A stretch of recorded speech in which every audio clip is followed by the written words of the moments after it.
정말 유명하신 강사님 이종철 대표님을 소개해드리겠습니다. 네, 안녕하세요. 반갑습니다. 이종철입니다. 반갑습니다. 네, 저기 뭐지 그 이력한 때 원래 그 뭐 경력상 그렇다 보니까 뭐 상 받은 까지 다뒀는데 저기까지 말씀해 주실 줄 몰라가지고. 근데 사실 이런 쪽 일을 농업 농촌 쪽 일을 한 10년 좀 넘었거든요. 13년 정도 됐나? 근데 하다 보니까 사실 이쪽을 하다 보니까 자연스럽게 사실 뭐 상의 기회도 많아지고, 근데 그걸 떠나서 전국에 많은 곳을 가다 보니까 많이 보게 되더라고요. 그런 경험을 토대로 아마 오늘 여러분들에게 오늘 교육도 사실은 좀 인사이트적인 것, 그러니까 제가 농촌 실제로 하는 것들 현장도 많이 가지만 상품 개발도 많이 참여하고, 그리고 그 안에 애로사항도 많이 보다 보니까 그 안에 상품 개발을 하기 위해서 여러분들이 그 상품 개발을 위해서 먼저 알아야 하는 것들이 되게 많아요. 고려해야 할 사항들이라고 해야 하나요? 그러니까 그런 부분들을 오늘 좀 자리에서 좀 다루는 시간을 갖도록 하겠습니다. 저는 현재는 지금 원래 기관에 좀 있다가요, 그러니까 체험마을 업무 좀 그런 거 지원하다가 지금은 프리랜서 나와가지고 수요일날 이제 쉬는 컨셉으로 해서 월화목금이라는 컨설팅 회사를 운영하고 있는 이종철입니다. 다시 한번 만나뵙게 되어 반갑습니다.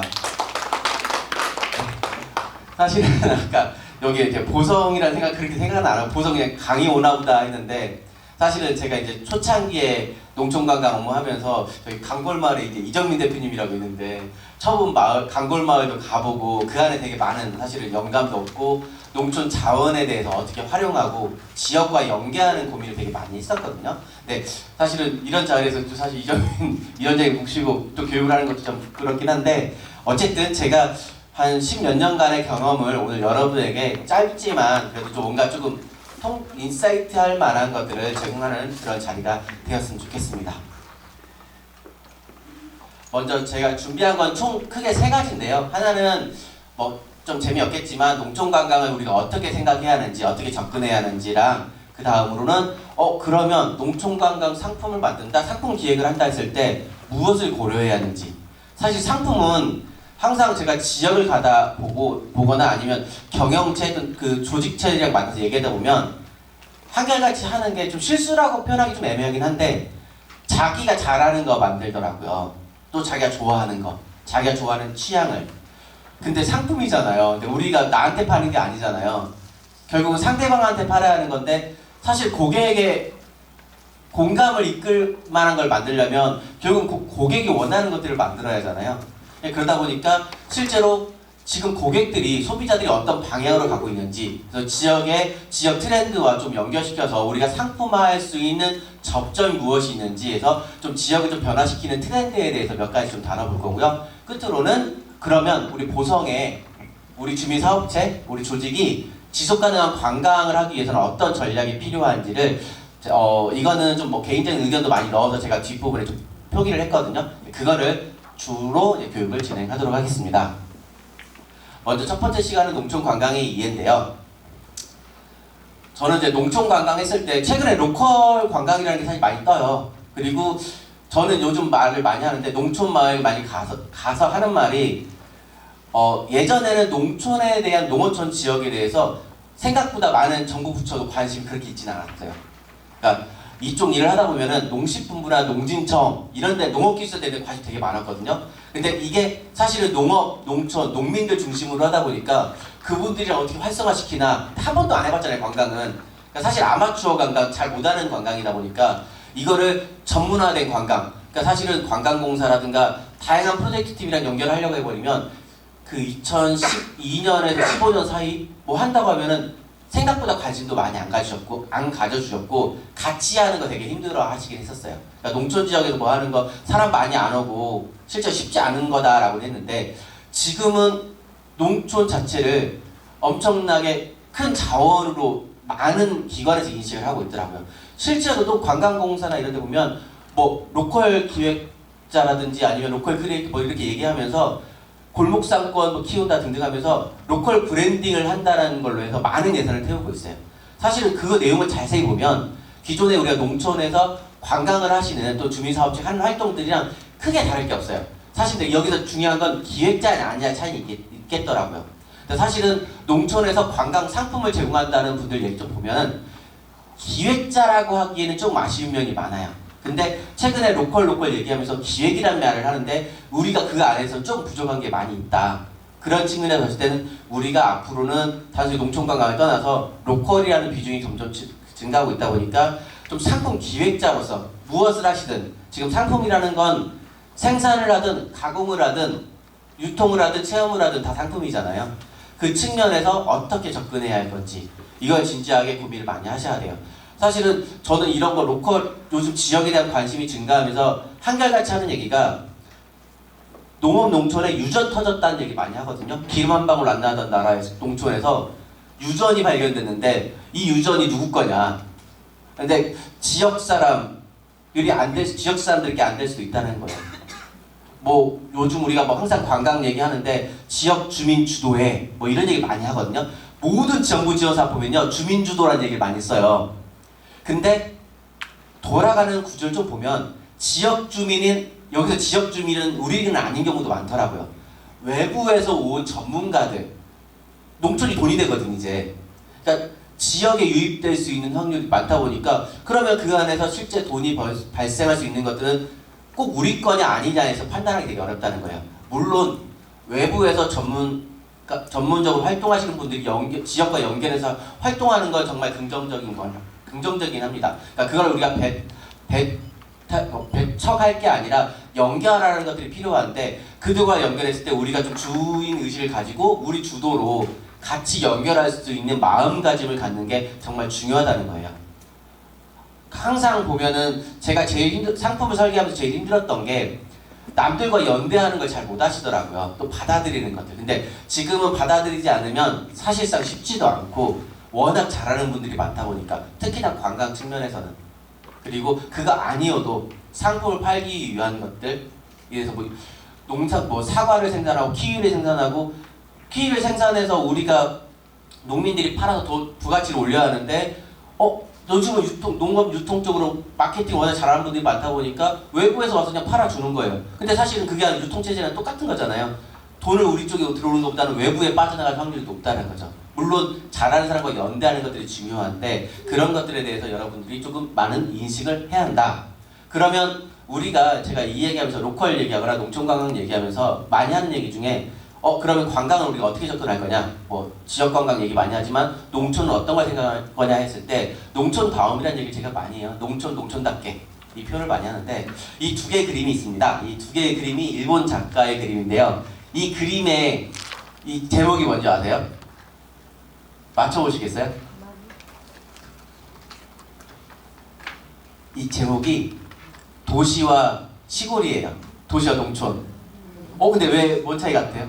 도시의 불빛이고 맞습니다. 야경이에요. 사실은 저는 이 그림 보고 어떤 커뮤니티에 있던 사진 보고 뭐 전시회 간 건 아닌데 뭐 그림이 올라왔더라고요. 근데 야경이라는 거예요. 딱 주제가. 그래서 그쵸. 농촌에서는 도시의 야경과 농촌의 야경은 완벽히 다르잖아요. 농촌에서만 볼 수 있는 것들. 그러면 농촌에서만 볼 수 있는 건 우리는 어떻게 찾아낼 것이냐. 근데 이게 항상 어렵긴 합니다. 그래서 저는 상품 개발하는 입장에서 제 3자의 눈으로 보니까 전 여기 지역 사람이 아니잖아요. 전 보성 사람이 아니니까 보성의 도시민들이 좋아할 만한 걸 딱 여기 도시에서 못 보던 걸 여기서 볼 수 있습니다라고 얘기를 할 수 있지만 사실 지역 주민이 이걸 알아본다는 건 정말 쉽지 않더라고요. 뭐 항상 상품 설계할 때 뭐 산에 가면은 아침에 새벽 안개 끼면 거의 뭐 다리까지 안개가 어마어마하게 끼잖아요. 근데 어떤 데는 그게 불편하다고 하기도 하고 밤에 농작물 때문에 모든 가로등 불을 다 꺼버리니까 놓을 게 없다고 불편해하는 사람도 많아요. 실제 상품 설계하기 너무 어렵다 얘기 많이 하는데 사실 불을 다 끄면 오히려 밤하늘을 더 도시에 볼 수 없던 걸 볼 수 있지 않을까? 그러니까 그런 관점들이 중요하다는 거죠. 결국은 농촌 관광은 우리 농촌에 있는 것들을 어떻게 그러니까 고객에게 보여줄 것인지를 많이 고민을 하셔야 한다는 겁니다. 그래서 개념 잠깐 짚고 넘어가자면 농촌의 자연 경관이라든가 전통문화, 생활, 산업, 농촌의 농업농촌 공간의 모든 것들을 가지고 도시민과 농촌 주민 간의 교류형, 체류형 교류 활동이라고 보시면 되는데 이건 농식품부에서 정의한 거긴 하지만 최근 들어서는 6차 산업화 얘기 많이 하면서 좀 쉽지 않죠. 사실 농민들이 제일 하긴 하더라고요. 6차 산업화 얘기하면 농사도 지어야 하는데 가공도 해야 하고 유통도 해야 하고 체험도 해야 하고 그런 시대더라고요. 근데 어쩔 수 없더라고요. 그렇게 가고 있어요. 그래서 저는 이제 이거 혼자 다 하는 것도 있겠지만 말 그대로 잘하는 사람과 교류할 수 있는 형태에서 연계하고 분담하는 것들, 사실은 저희 그래서 신활력 사업이 여기에 사실 좀 초점이 맞춰져 있지 않을까, 이런 측면에서도 혼자 하는 게 아니라 같이 하는 형태에서, 근데 그걸 이제 비즈니스적으로 접근할 수 있는지 여부일 거겠죠. 네, 어쨌든 최근에는 이제 농촌 공간이 각각, 아까 로컬이라는 얘기가 계속 표현을 했지만 농촌 공간이라는 데가 각광을 받으면서 도시민이 이 지역에 관심을 갖는데 이 안에서 그들에게 서비스 해줄 수 있는 것들에 대한 고민이 필요한 시점입니다. 그리고 초창기에는 이게 잘 안 되다 보니까 저 농촌 체험발 업무를 많이 했는데, 예전 농촌 관광 얘기했으면 그냥 학교 체험들 많이 했어요. 학교 체험 오고 단체. 근데 그 시장이 많이 변화하고 있어요. 그리고 이미 많은 체험말로만 따져도 전국에 1200개가 넘어요. 뭐 전남도 한 140, 50개 되겠죠. 근데 이미 학교 시장과 체험 마을, 마을 공동체랑 관광을 연결하는 데는 이미 시장을 가지고 있다. 물론 교육농장, 체험농장을 인증받고 다양하게 하신 분도 학교 체험을 다 연결해서 하시긴 해요. 그리고 학교 시장이 단체 시장이다 보니까 가져갈 만한 거긴 한데, 최근 들어서는 1인 가구 증가하고 있지, 뭐 소규모 여행, 그다음에 실버산업, 어르신들, 시니어 관광 쪽이 뜨고 있는데, 이거 자체가 기존의 전통적인 농촌 관광에서는 연결하기가 사실 쉽지 않은 환경이죠. 사실 그 얘기인 건 후발주자, 사실 여기는 저희가 후발주자일 수도 있고 아니면 이미 하고 있는 분일 수도 있겠지만 대부분 신활력 하면 후발주자더라고요. 그러면 그 새로운 시장에서 우리는 어떻게 연결하고 활용할 것인지도 중요한 이슈가 될 수 있다는 겁니다. 물론 이미 기존의 선배님들이 갖춰놨던 이미 농촌관광이라 전형적으로 불렸던 체험학습 시장이라든지 성인 단체 시장 같은 경우도 자연스럽게 잘하면 소규모라든가, 그러니까 최근 트렌드를 잘 따라가면 그것도 연결해서 많이 들어오더라고요. 어쨌든 제가 두 번째 시간에는 아마 그 지역을 좀 바꾸는 트렌드에서 얘기하면서 그 안에 많은 여러분들이 좀 어떤 상품을 만들 건지, 가공을 하든지 유통을 하든지 체험을 하든지 어떤 것들을 좀 아이디어를 연결해야겠다는 생각을 좀 많이 하실 것 같아요. 이거는 좀 참고를 안 하시면 좋은데, 농촌관광 정책이나 이슈들이 좀 몇 가지가 있습니다. 총 한 6가지인데요. 계속 제가 공간 얘기했지만 농촌 공간에 대한 공익적 가치에 대한 인식이 점차 확대되고 있어요. 저희는 학교 다닐 때 환경교육이라는 걸 사실 받지는 않았었거든요. 뭐 대부분 그러셨을 텐데, 지금 아이들은 항상 환경교육을 어마어마하게 받고 있다고 하더라고요. ESG 교육, 뭐 탄소 중립 교육 다 연결돼서 활동을 많이 한다고 하더라고요. 그러니까 환경 관련된 교육을 하면서 농촌에 대한 관심이 많이 증가하고 있다는 거. 그리고 농촌 공간 구조적 주거 지역의 뭐 축사라든가 공장들을 개선하는 형태들에 대해서 농촌 공간을 좀 재구조화하는 형태에 대한 이슈가 좀 있고요. 그리고 최근에는 농촌 지역 공동체 기반 경제, 사회 서비스 활성화 법률, 뭐 이런 것도 그냥 키워드 정도만 알아두시면 돼요. 뭐 지금 저희가 이걸 공부할 건 아니고, 이렇게 이것들이 앞으로 내가 무슨 사업, 관광을 떠나서 무슨 사업을 하든지 다 영향을 받을 수 있는 범주 안에 있어요. 그리고 농촌 지역 내 사회 서비스, 뭐 돌봄, 생활 SOC 이런 개선 사업들이 많이 증가를 하고 있어요. 사실은 돌봄 관련된 컨텐츠들이 앞으로 농촌을 관통할 키워드가 될 가능성이 높아요. 저는 돌봄이라는 키워드도 관광과 어떻게 접목시킬 것인지, 아니면 가공을 하든지 유통을 하든지 생산을 하든지 다 연결될 포인트가 다 있다고 생각을 하거든요. 그리고 좀 대표적인 농촌 관광 경영체로 불렸던 농촌 체험형 마을, 이거 이제 보통 이제 마을 단위가 받긴 하는데 이것도 운영 방식이 많이 변화하고 있어요. 이 농촌 체험형 마을이 한 2008, 9년도에 시작을 했으니까 거의 20년 다 됐어요. 그 당시에 농촌 마을들 보통 평균 연령이 한 60대, 50대, 60대 하시잖아요. 20년 흘렀으면 벌써 70대, 80대라는 얘기잖아요. 은퇴 가구들 증가, 은퇴하시는 분도 생길 수밖에 없겠고, 기농기촌이라든가 또는 반대로 따지면 유유공간, 마을의 유유시설, 왜냐면 운영을 이제 더 이상 못하니까 유유공간이 점점 확장될 가능성이 높은 거고, 또 하나로는 뭐 이건 참고로 알아두시면 좋겠지만, 농촌 체험마을 같은 경우는 국가 정책적으로 중앙정부에서 많은 예산도 지원하고 뭐 인건비 지원이라는 게 이루어졌었는데, 올해부터는 사실은 현 정부가 사실 대부분 정책들을 사회 서비스, 뭐 사회적 경제 영역도 대부분 예산 반토막 내버리긴 했지만, 농촌 체험형 마을, 농촌 관광 예산도 사실 많이 삭감된 분위기도 있죠. 그리고 공급자 및 그러니까 농촌 관광 그 관광 상품을 서비스해주는 공급자 그리고 이걸 이용하는 소비자들 변화에 따른 관광 상품이 전문화되고 분업화되고 또는 복잡하게 완전히 다 각각 컨셉에 맞춰가지고 양극화되는 경향이 보이더라고요. 그러니까 완전히 싼 게 비지떡이라 그 저렴해서 뭐 농산물 체험하는 거는 싸게 요즘 경기가 안 좋잖아요. 그러니까 싸게 현지 오면 더 싸게 살 수 있겠지 이 마인드로 오는 경우도 있고 또는 아예 비싸게 완전히 양극화되는 형태들이 보이고 관광도 아마 마찬가지로 가고 있다는 거예요.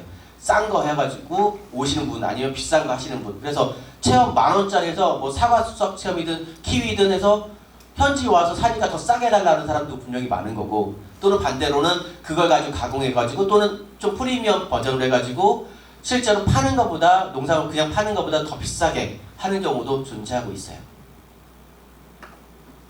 그리고 지역개발 사업은 보통 마을 만들기부터 해서 권역사업, 거점, 일반 농산하촌, 최근에 농촌 협약까지 이건 한번 그냥 보시면 좋을 것 같습니다. 어차피 관광을 다루면서 관광 사업의 흐름을 제가 항상 말씀을 드리는데 이건 교재 한번 보시면 될 것 같아요.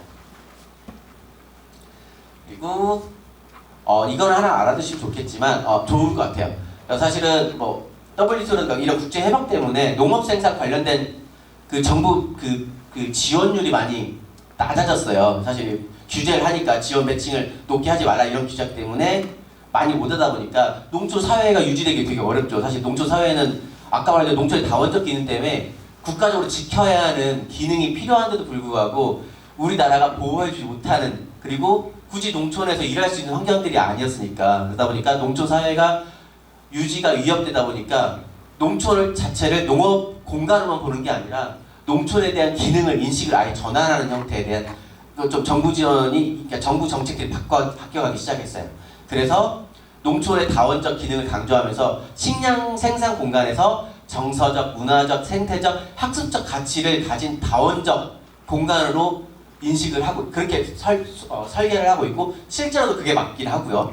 그리고 자연스럽게 또 옆으로 가면 농촌 주민 소득이라든가 공간 정비가 필요하겠다. 농업만 의존할 수가 없으니까 현재 정책으로는 그러다 보니까 근데 환경 정비라든가 이런 효과는 있을 수 있는데 지역 경쟁력 향상에는 미흡하다 보니까 농촌다움을 지키고 농촌 정책을 목표로 발전할 수 있는 여러 가지 관광 정책들이 수립됐어요. 인성학교, 농업유산, 치유농업, 사회적 농업. 요즘 사회적 농업도 이름 좀 바뀌어가지고 사회적 돌봄 이렇게 이름이 좀 바뀌었거든요. 돌봄농장.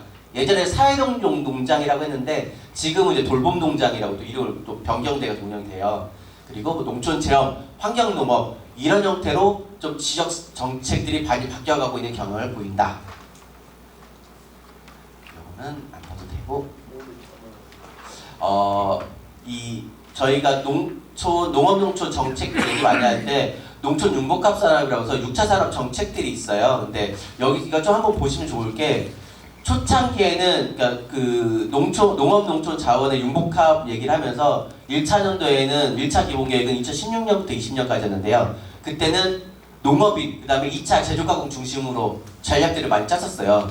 근데 2차 기본계획 21년부터 25년까지는 기본계획 전략이 좀 바뀌어서 농업인 플러스 기농기촌인 청년, 그 다음에 농업유산, 관광문화 연계하는 형태로 그러니까 말 그대로 농촌에 가진 모든 공간, 농촌 공간의 모든 자원들을 연결해가지고 농업인뿐만 아니라 기농기촌인 청년인과 결합해서 상품을 설계하거나 또는 그런 농업이든지 아니면 농촌에서 다양한 프로젝트들이 진행될 수 있게끔 바뀌어가고 있는 흐름이 있어요.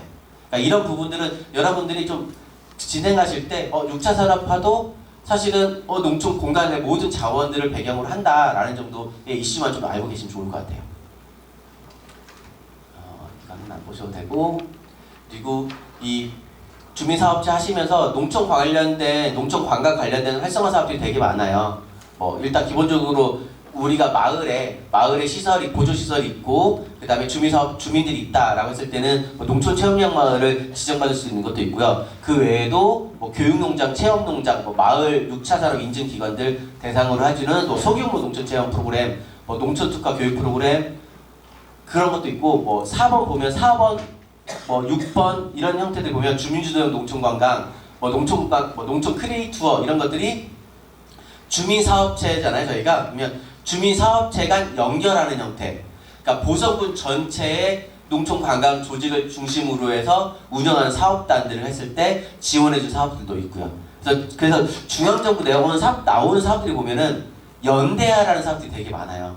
혼자 하지 말고 연대를 해서 약간 그 자체가 하나의 협의체 만들고 각각 사업단을 활성화해주는 형태들 사업들이 좀 많이 있다라고 이해하시면 좋을 것 같아요. 그 외에는 한번 읽어보시면 되고, 그리고 뭐 정부 정책이라든가 이런 거 있을 때 이나라도부터 해서 다양한 사이트에서 지원을 좀 많이 해주고 있어요. 뭐 조금 근데 그 현 정부 들어서는 지원 정책이 좀 많이 줄긴 했지만 여전히 그래도 청년에 대한 지원 정책은 좀 많아서, 근데 우리 농촌이 또 청년이 그렇게 비중이 높지는 않지만 어쨌든 정책적으로 보면은 뭐 이나라도움은 중앙정부에 나오는 모든 사업을 여기에 다 등록돼 있어요. 중앙정부에 나오는 건 보조금 정산 사이트, 보조금 정산을 해야 하잖아요. 보조금 정산을 이나라도움이라는 그 프로그램을 활용해서 하는데, 그러다 보니까 중앙정부 국비가 매칭되는 사업은 이나라도움이 다 등록된다. 그러다 보니까 이나라도움만 가도 무슨 사업이 나오고 있는지 경향들은 보인다. 그리고 그 외에도 우리 쪽은 제조가공이라든가 뭐 이런 것들 해본다 했을 때는 뭐 기업마당, 중소벤처 기업부의 뭐 기업마당 이런 데 가보기도 하고, 아니면 농업기술 실용화재단이라든지 아니면 뭐 산촌이다 그럼 임업진흥원, 뭐 문화예술 쪽 사업을 좀 해보고 싶다 그럼 지역문화진흥원이든지 아니면 문체부 사업들, 이렇게 연결되는 구조들이 좀 많이 있어요. 그래서 그런 것들 한번 참고로 보시면 좋을 것 같아요. 그리고 농촌 관광을 또 나중에 하시다 보면 인증에 대한 고민도 많이 하게 되더라고요. 하시다 보면은 우리가 그 관광을 하는데 우리를 알리기 위한 게 필요하잖아요. 그러다 보니까 홍보 도구로서 또는 어떤 이 인증을 해주는 기관에 속해서 자동적으로 그 기관의 홍보를 도움받기 위해서 여러 가지 인증 정책이 있는데, 그 중에 하나는 학교체험학과, 제가 잠깐 얘기했잖아요. 학교체험 같은 경우는 진로체험처라고 해서 꿈길이라는 사이트에 등록해서 그 진로체험이라는 형태로 해서 우리가 운영하는 체험을 진로체험으로 연결하는 구조도 있고요. 그 다음에 체험을 좀 많이 한다, 근데 교육적 가치가 있다 그러면 농촌교육농장 뭐 인증받는 것도 있어요. 농촌 교육농장 품질 인증이라고 해서 등급 이제 자격 같은 걸 따는 거라고 생각하시면 되고요. 그리고 식체험을 한다, 뭐 키위를 활용해서 무슨 식체험을 한다 했을 경우에는 우수 농촌 식생활 체험 뭐 이런 형태로 또 농림부에서 인증해 주는 것도 있고요. 그 외에도 뭐 마을 공동체로 연결해서 한다면 노원주 인성학교라는 것도 있을 수 있고요. 농협에서 운영하는 팜스텍이라는 것도 있고, 개인적으로 운영한다 그러면 농진청 농업기술센터에서 운영하는 치유농장 지원사업 같은 것도 있긴 합니다. 그리고 난 그런 거 아닌데 나 그냥 개인 집을 활용해서 농가를 중심으로 한번 해보고 싶다 그러면 뭐 건축물 대장상 단독주택이어야만 하긴 해요. 건축물 대장 없으면 아예 말짱 도루묵인데, 건축물 대장상 단독주택으로 되어 있다면 그걸 활용해서 농어촌 민박, 합법적인 숙박업을 할 수 있는 경우도 있습니다. 좀 알아보시면 좋고, 이렇게 인증 마크들이 있습니다. 네, 앞부분은 좀 재미없어서 빨리 갔고요. 지금부터 그래도 사진 보면서 좀 재밌는 얘기 많이 해드릴게요. 지역을 변화시키는 트렌드라는 주제로 제가 준비를 했는데, 사실은 성공적인 농촌 관광 상품을 설계하려면 지역은 어떻게 변화하고 있는지, 소비자는 특히나 어떻게 변화하고 있는지를 저희가 알 필요가 있습니다. 이거 이제 아까 뭐 농촌 다음이랑 비슷한 것 같아요. 근데 농촌 다음을 여기 같은 경우는 이제 몽골의 뭐 초원썰매라고 해서 보여준 거고, 그 강원도에 가면요, 강원도 영월에 그 반멍이라는 청년들이 만든 회사가 하나 있어요. 근데 이 사진에서 뭔가 좀 특이한 게 보이나요? 네, 그 밭에 그 나뭇잎 모양으로 이렇게. 그러니까 여기는 농촌 자체를 시골 복합 문화 공간으로 조성을 해. 그러니까 그런 컨셉으로 접근한 거예요. 그러니까 농촌에 와서 그냥 쉬는 것 자체. 그래서 심고 뭐 농작물을 심어보고 먹어보고 놀고 밥멍, 그러니까 멍도 때리고, 그리고 시골 밭에서 즐길 수 있는 모든 걸 컨텐츠화하는 거예요. 그러니까 근데 우리 쪽에서는 이게 말이 되나? 할 수 있지만 그런 소비자 대상을 하는 거죠. 그런 소비자들이 하는 건 어떤 거냐면, 도시에서 직장 생활하고 뭔가에 지친 사람들 있잖아요. 요즘은 치유와 힐링이 필요한 사람들, 그 다음에 뭐 1인 가구 증가하다 보니까 각자 자기만의 또 여유, 시간이 필요한 사람들, 이런 사람들 연결할 수 있는 것도 있고, 아니면 청년들이나 또 단체들이 와서 놀 수 있는 공간들을 만들어주고 있는 것들이죠. 그래서 여기 같은 경우는 시골 복합 문화공간이라는 걸로 지역을 바라보고 이슈화된 케이스예요. 그래서 저는 사실 이거 보면서 많이 공감을 했고 앞으로 우리가 어떻게 상품을 설계할 거냐. 저는 항상 그래서 마을이나 경영체에 가서 농촌관광 상품 설계한다고 해버리면 소비자에게 그러니까 세대별로 맞춤형 공감 컨텐츠를 뭘로 할 거냐 얘기 많이 하거든요. 저희가 가공을 하든 뭐 유통을 하든 또는 상품을 설계해도 다 같이 타겟이 누구예요? 라고 물어보면 다 팔고 싶잖아요. 아, 전국에 있는 모든 사람이요 라고 얘기해요. 근데 다 공감시킬 수가 없단 말이에요. 어르신들한테 시니어 세대도 시니어도 또 누구냐? 시니어도 아픈 사람이 있을 수도 있고 아니면 건강한 사람이 있을 수 있고 또 레포츠를 좋아하는 사람이 있을 수 있고 청년도 마찬가지일 거고. 그래서 각 세대를 우리가 어떤 사람에게 어떻게 제공할 것인지 이런 것들도 다 중요한 포인트라는 거예요. 앞서 제가 오기 전에 담당자 박사님께서 오늘 교육생들이 우리가 특히나 키위 중심으로 하는 농가들이 많다 있을 때 그럼 키위는 누구한테 팔 거냐라는 거예요. 근데 키위가 뭐 종합 비타민 뭐 등등을 하면 몸에도 좋고 한다 치면 이것도 모든 사람에게 다 주면 좋겠지만 이게 진짜 그렇게 건강에 좋으면 좀 1인 가구 건강을 신경 쓰는 세대가 될 수 있는 거고 또는 아픈 사람이 될 수 있는 거고 또는 다른 사람 목적이 다를 거라는 거예요. 그래서 세대별로 그들이 공감하는 포인트에 맞춰서 세대를 이해하고 그들에게 맞는 상품을 제공해야 한다는 겁니다. 그리고 또 하나는 저희가 항상 근데 상품을 설계하면서 그럼 소비자는 정확히 누구예요 했을 때 시시때때로 바뀌더라고요. 지금 뭐 트렌드 항상 그 수업을 받거나 트렌드 교육저도 받으러 가보면 지금 트렌드 예측을 할 수가 없대요. 시시각각 너무 변하다 보니까. 그래서 제때 빠르게 적응하고 대응하는 게 제일 중요하대요. 그래서 제가 여기 써놓은 건 물은 그릇에 따라 모양이 변한다. 지혜로운 자는 그릇의 형상에 맞춰 자신을 변화시킨다. 그러니까 지금에 사실 안주할 것도 없고 여전히 안주해서도 안 돼. 오늘 배웠다고 내년에 또 교육 있으면 나 유사한 받았어 라고 해서 안 받는 게 아니라 항상 교육을 받고 그들이 어떤 생각을 하는지 그들의 세대에 공감할 수 있는 것들이 정말 필요하겠더라고요. 저도 교육을 항상 가는데 새롭더라고요. 항상 같은 거만 트렌드 교육을 받아도 항상 새로워요. 새로운 사람이 벌써 나타나고 새로운 서비스를 하고 있더라고요.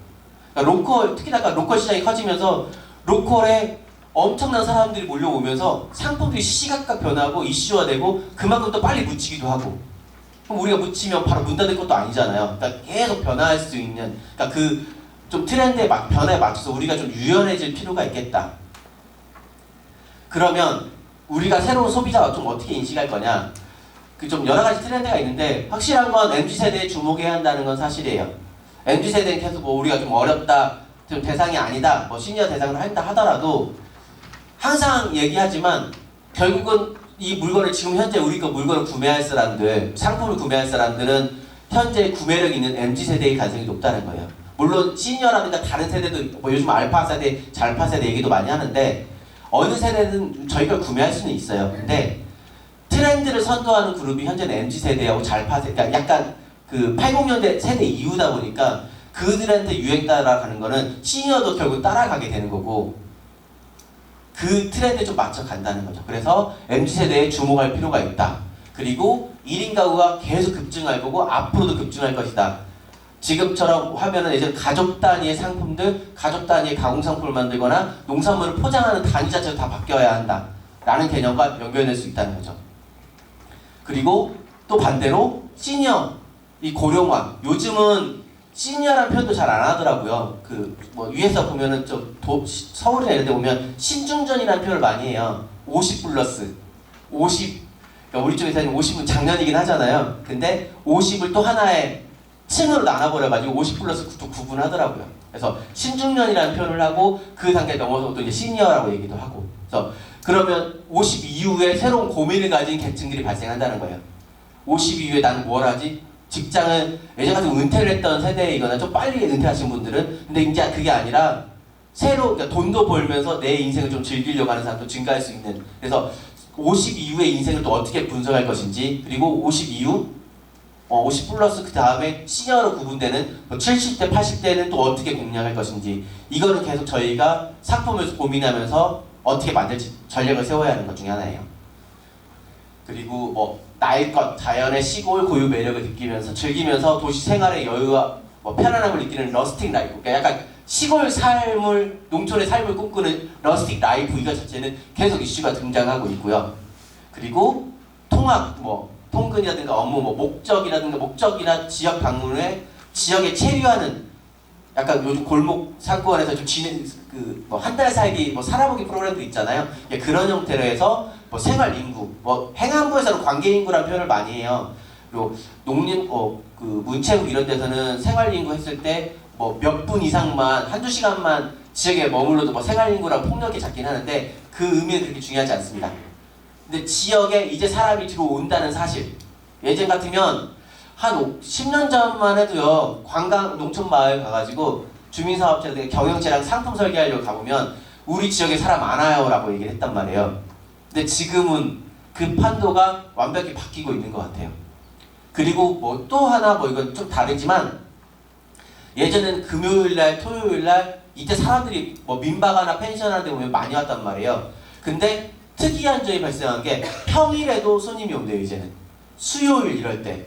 그러니까 연차라든가 이런 문화가 너무 자유로워지고 혼자 사는 뭐 즐기는 인생들이 많다 보니까 가족끼리 연차 내가지고 평일에도 왜냐면 주말에 붐비니까 가격도 비싸고 좀 더 효율적인 소비만 생각한다 치면 가격이 좀 탄력적으로 다르잖아요. 펜션도 운영하는 데 보면은 주말 가격 다르고 평일 가격 다르잖아요. 그러니까 그 평일을 이용하는 사람도 증가하고 있고요. 그래서 기존에 우리가 알고 있던 고정관념 자체를 깨실 필요는 있어요, 확실히. 근데 이거 어렵더라고요. 내 고정관념이 저 나쁘다고 생각하진 않아요. 그간 내가 살아왔던 경험의 총체적인 것들이 저는 고정관념이라고 생각해요. 왜냐면 그게 더 빠른 판단을 하고 효율적인 선택을 하니까. 근데 그게 지금은 믿을 수 없어요. 나는 그때 그랬는데 이 라떼 생각을 하시면 필패한다. 지금 애들 이해 못할 거다. 그러면 그런 관념이 아니라 내 경험을 토대로 애들의 문화를 연결해가지고 나만의 것을 어떻게 만들 것인지 이런 고민도 좀 필요할 수 있겠죠. 그리고 원하는 곳에서 업무와 휴가를 동시에 즐길 수 있는 워케이션. 기업이, 이거는 아직은 시기상조일 수는 있겠지만 기업이 지역에 내려온다는 얘기예요. 근데 이거는 앞으로는 이슈가 계속 등장될 가능성이 높아요. 그리고 우리가 상품을 설계한다 했을 때 워케이션이라는 이 키워드는 항상 주목할 필요는 있습니다. 뭐 쉽게 생각하면 기업이 예전에 돈을 벌기 위해서 지사를 냈단 말이에요. 보성에 지사를 내야 하는데 보성에서 돈 벌 게 없으면 지사를 낼 필요가 없죠. 근데 이제는 돈 버는 목적이 아니라 근로자의 복지 차원에서 지사를 낸다는 얘기예요. 그리고 그럼 요즘 애들 왜 그렇게 하는 거지? 우리 선배님 때는 그런 거 없었잖아요. 근데 요즘 근로자들이 그렇대요. MZ세대 그다음에 알파 세대가 점차 직장인이 되면서 그들의 맞춤형 서비스들이 많아지는 거예요. 그리고 우리나라에 보면 이제 전통적으로 제조업 강세였지만 바뀌면서 서비스 기반을 많이 갔잖아요. 그러니까 컴퓨터만 있으면 언제 어디서 일할 수 있는 형태. 근데 컴퓨터 아니어도 직원의 복지 차원에서 생산직에도 상관없다는 거죠. 어떻게 보면 3, 4일 일하고 여기 지역에 와가지고 좀 휴가도 즐겨봐라 하면서 새로운 안식년이라는 건 없지만 안식년의 느낌일 수도 있다는 거예요. 한 달 정도 여기서 머무르면서 연결할 수 있는 형태. 그러면 대기업도 그럴 수도 있지만 대기업 같은 건 돈이 많으니까 건물을 짓는 게 더 빠를 수 있겠지만 중소기업들이 이런 데 동참한다면 그러면 지역에 있는 공간들을 활용할 수 있는 거고 그러면 이미 있는 단독 농어촌 민박시설이든지 아니면 또 그런 시설들 또는 그런 거 아니어도 그런 공유 공간이 없는 뭐 카페, 그런 공유 공간이 있는 카페라든가 그런 상호 공간을 쓴다 하더라도 또 하나 포인트는 여기에 파생되는 상품들인 거죠. 워케이션을 왔어. 지역에 뭐 휴가 즐길 겸 일할 수 있는 공간이 있다고? 여기가 뭐 그런 공간이라 쳐요. 숙박도 여기서 해. 근데 저녁 이후에 삶이 없잖아요. 요즘 애들은 9 to 6 그걸 더 넘어서 가지고 6시 이후에 자기 태굴에 자기 인생 살면서 그거보다 한 단계 나가는 게 자기 인생, 자기 취미 생활을 하는데 그 취미가 이제 돈 버는 취미를 하는 거예요. 생산적인 활동들을 한단 말이에요. 그러면 그들이 6시 이후에 여기서 할 수 있는 거. 근데 워케이션 아마 정책적으로 어떻게 설계할지 모르겠으나 저라면 무조건 오후 4시 퇴근, 빨리 일 업무 마치고 왜냐면 실제 조직이라는 게 그렇잖아요. 특히나 기업이 예전에 서울산업진흥원 서울에서 하이서울 브랜드 기업이라고 해서 중소기업을 담당하는 서울산업진흥원 담당자를 만났었는데 코로나 때문에 어쩔 수 없이 재택근무가 시행됐대요. 거의 시행 많이 했어요. 그리고 실제 우리도 많이 했었고 근데 기업주 그 입장에서는 되게 고민을 많이 했대요. 이 성과 떨어지고 효율성 떨어질 거다 했는데 아닌걸? 웬걸? 사람들이 일 빨리 끝내버리고 자기 시간 더 가지니까 더 좋아하고 일도 빨리빨리 끝내준다고 하더라고요. 그러니까 성과 관리는 좀 명확했대요. 근데 물론 조직 관리 측면에서 좀 어려웠을 수는 있겠지만, 근데 그러면서 서울산업진흥원 담당 본부장님께서 지역과 연결하는 오케이션 상품들에 대해 얘기를 많이 하시더라고요. 재택근무가 어느 정도 성과가 났네? 그러면 충분히 지역에 내려가서 일을 시켜도 자기 성과 관리만 확실히 목표 관리만 시키고 일 이 정도까지 끝낸다 치면 자기 성과 지표에 의해서 남은 시간 자기 걸 원하는 걸 할 수 있잖아요. 그러면 한 단계 나아서 지역에서 자기가 할 수 있는 것들을 할 수 있다는 거죠. 그게 취미일 수도 있고 여행일 수도 있고 저는 돈 버는 것도 하실 수 있다고 생각해요. 왜 그러냐면 요즘 친구들이 아까 말한 것처럼 자기 취미 외에도 제2의 취미가 돈 버는 것과 많이 연결돼 있어요. 그러니까 진짜 프로처럼 하는 경우도 있고, 그러니까 2잡, 3잡 얘기하면서 N잡러라고 하잖아요. 실제로도 지금 보면 N잡의 시대이기도 해요. 프리랜서가 증가할 수밖에 없는 거고, 왜 그러냐면 점차 사람은 계속 감소하잖아요. 그러니까 부르는 게 몸값이 되는데 굳이 내가 왜 소속이 되겠어요.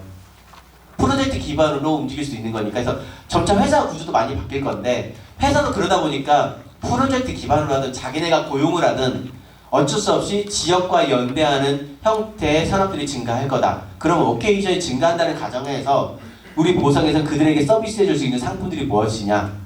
직접적인 숙박 공간이라든가 공유 공간을 제공할 수 있는 것도 있겠지만 지역에서 놀아볼 수 있는 것들 또는 해볼 수 있는 것들, 그런 고민도 접점이 나올 수 있다는 거죠. 그리고 혹시 질문 있으신가요? 없으시죠? 네. 그리고 1인 가구가 증가하면서 차박, 가족형 오토캠핑이라든지 캠핑 등 여행 트렌드가 계속 증가하면서 오토캠핑, 자동차로 여행하는 형태들이 또 증가하고 있다는 거죠. 이런 것도 그냥 이슈로만 좀 알고 계시면 좋을 것 같아요. 그리고 가격, 2024년 트렌드에서 많이 나오고 지금도 얘기 많이 나오는 건데요. 분초 시대라고 들어보셨어요? 아시는 분? 예전에는 저희가 누구 만나면 몇 시에 만나 이렇게 했잖아요. 2시에 만나, 3시에 만나. 근데 지금 저도 이렇게 얘기하는데 저도 국민학교 다녔거든요. 그때는 도대체 사람 어떻게 만났나 모르겠어요. 집에서 전화만 한참 기다렸다가 특정 장소에 만나서 그냥 무작정 하염없이 기다렸잖아요. 근데 지금은 시간을 분단위, 초단위로 끊었으면 돼요. 2시 15분에 만나. 이게 너무 자연스러워진 거예요. 정확히 이제 세팅할 수 있잖아요. 그리고 실제로 우리나라 성격상 효율적 측면도 보면 그렇게 돼 있긴 하지만 시간들을 너무나 바쁜 인생을 살고 있다 보니까 시간 단위를 깨는 그 장르 개념이, 그러니까 시간이 곧 금인 사회인 거예요. 그러다 보니까 가격 자체도 가격 탄력성이 많이 붙어요. 뭐냐면 정해진 가격은 없다 이렇게 제가 잡았는데, 시대가 분초 시대 얘기하면서 시성비라는 표현을 많이 해요. 그러니까 시간 대비 효율성 얘기하면서, 예전에 시신성 얘기 많이 했지만 지금은 시성비라고 해서, 예전엔 가성비 이렇게 다 따졌지만 지금은 시간 대비 효율성들을 많이 따지는 시성비의 시대라고 얘기를 하더라고요. 근데 그러면서 가격도 같은 상품이라도 언제 어디서 누가 어떻게 구매하느냐에 따라서 가격 자체가 싹 다 바뀔 수 있다는 거예요. 근데 저희가 농촌에서 항상 상품 설계하다 보면 정해진 가격대, 정량재료만 팔잖아요. 정가로 딱 해서 키위 한 박스에 2만원 이렇게 하잖아요. 근데 그게 아닐 수 있는 시대라는 거죠. 이게 같았냐, 좀 더 숙성시켰냐, 이거에 따라 가격, 키위는 다시 그렇게 할 수는 없겠지만, 근데 그 농산물도 그럴 수 있는 거고, 또는 어떤 관광 상품을 설계하더라도 빨리 예약하느냐, 숙박도 마찬가지예요. 내가 민박을 한다, 펜션을 운영한다, 그러면 이런 상품들을 언제 예매하느냐, 이거에 따라 가격이 다 바뀔 수 있다는 걸 의미합니다. 그리고 그런 것들에 대해서 제가 이렇게 왜 얘기하냐면, 소비자들이 가격을 차등하고 지불하는 거에 대해서 너무나 공감하고 있다는 거예요. 왜 그러냐면, 그래 빨리 예매했으니까 좀 더 내가 싸게 살 수 있지. 근데 닥쳐서 예매하면 비쌀 수 있는 거 너무나 당연하다고 이제 인식을 하는 거예요. 근데 예전 선배님들 같은 경우는 용납 못하죠. 바로 민원 넣어버리고 싸우겠죠. 근데 지금 소비자들은 앞서 아까 제가 환경교육 얘기한 것처럼 탄소 중립, 환경 얘기하면서 더불어 얘기하는 거, 가격 자체에 탄력성이 많이 붙어있다. 그리고 그래서 요즘 행사 같은 거 보면은 워터밤 얘기 많이 하잖아요. 이런 축제 항상 열리면 가격절이 블라인드, 얼리버드 좀 빨리 일어나서 하는 그새 얘기하잖아요. 얼리버드에서 얼리버드, N차, 그 다음에 정가 할인 이런 형태를 정가 판매해가지고 가격을 차등으로 하는 형태들. 그러면 우리도 앞으로 상품을 설계할 때 가격에 대해서도 다 쪼개는 것들에 대한 고민들도 필요하다는 거예요. 물론 운영자 입장에서는 고민되고 복잡해요. 근데 변화하는 트렌드에 보자면 우리도 그렇게 따라갈 수밖에 없다는 거예요. 그리고 앞으로 뭐 AI 자체가 너무 발달하다 보니까 우리 상품 뭐 그 직거래로 판매하는 것도 물론 있겠지만 앞으로는 대부분 온라인 플랫폼에서 팔릴 수밖에 없는데 그러면 온라인 플랫폼 내가 운영하지 않는 이상은 대형 플랫폼, 대형 유통사를 쓸 수밖에 없는데 거기 수수료 어떻게 감당해요? 그러면 가격 자체도 사실 맨날 저도 이거 얘기하면서 하는데 가격 자체는 우리는 항상 진짜 소비자한테 직거래하는 가격까지만 또는 공판장에 나가는 가격에서만 세팅을 했는데 지금은 그렇게 할 필요가 없다는 거예요. 정가라는 걸 잡아둔 상태에서 그 정가라는 건 온라인 플랫폼이 다 등록하고 홍보 마케팅비까지 다 들어가는 형태들. 적어도 내가 10,000원에 팔 거라면 상품 정가는 20,000원 50% 더해가지고 20,000원짜리여야 한다는 거죠. 그리고 나서 빨리 하는 거에서 가격을 10,000원 뭐 50% 할인된 것부터 해서 세팅을 할 수 있다는 거예요. 그 뒤에 하는 것들은 사실 목표는 빨리 파는 게 우리가 목표일 수도 있는 거니까 그러면 늦게 하는 거는 안 팔려도 상관없어요. 근데 가격 정책이 그렇게 해야 지금 소비자들 입장에서는 그런 세대에다가 난 효율적인 소비를 하는 양극화 세대야. 엄청 싸네? 생각할 수 있는 거예요. 근데 농촌마을화 항상 가격들 보면 아쉬운 건 가격 경쟁력이 너무 낮아요. 그러니까 너무 낮게 잡혀 있으니까 할인도 못해. 근데 문제는 온라인 플랫폼 등록 좀 하자? 못해. 그쪽 가격이 안 맞아요. 실제로 제가 농촌 체험마을 일을 많이 했는데 그 프로모션 같은 거 좀 하려고 여기업대 이런 데 등록하는 사업을 했었어요. 근데 얘네 수수료가 15% 정도 되더라고요. 뭐 그냥 넣게 해서 20% 잡아요. 10,000원짜리 팔면은 8,000원. 안 되는 거예요 이미. 파는 족족 손해라는 거예요. 이거 누구 잘못이야 했을 때 우리 인식부터가 그렇게 돼 있더라고요. 근데 이거 아무리 말해도 못 바꿔서 주시더라고요. 어떻게 가격을 그렇게 측정하냐면서 그냥 확 올려버려요. 그리고 실제로 후발주자들 특히나 상품 설계하시는 분들 보면 제가 뭐 자꾸 숙박 얘기를 하는데 숙박 상품, 펜션 상품을 운영하는데 후발주자예요. 이미 주변에 숙박 다 해. 자기네 최근에 건물 지었어. 남들 한 15만원에 파는 것 같아. 나 얼마에 팔게요? 5만원에 팔아버려요. 근데 5만원에 파는 건 상관이 없는데 그냥 가격이 5만원이야 정가를 써버리니까 그 뒤에 가격을 올릴 수 있겠어요?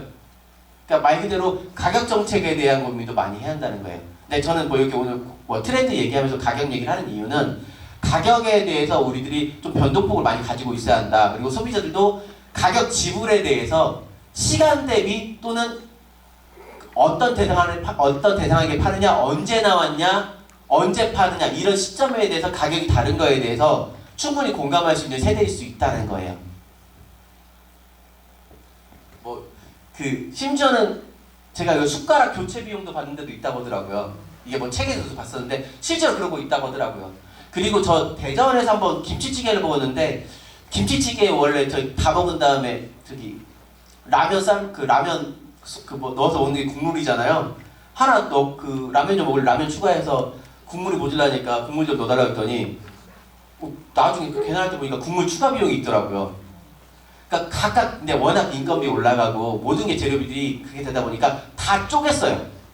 근데 우리 상품들이 그러진 않고 있는지 그냥 주고 있는 건 있지 않은지. 근데 사실 뭐 농촌의 뭐 인심, 정 얘기하면서 그런 게 사실 많긴 한데 그것조차도 하실 거면 마케팅으로 써도 된다는 거죠. 그러니까 공짜로 줘도 돼. 하지만 가격 정책을 잡아놓고 공짜로 주는 거랑 그냥 주는 거랑 소비자 받아들이는 게 다를 수 있다는 거예요.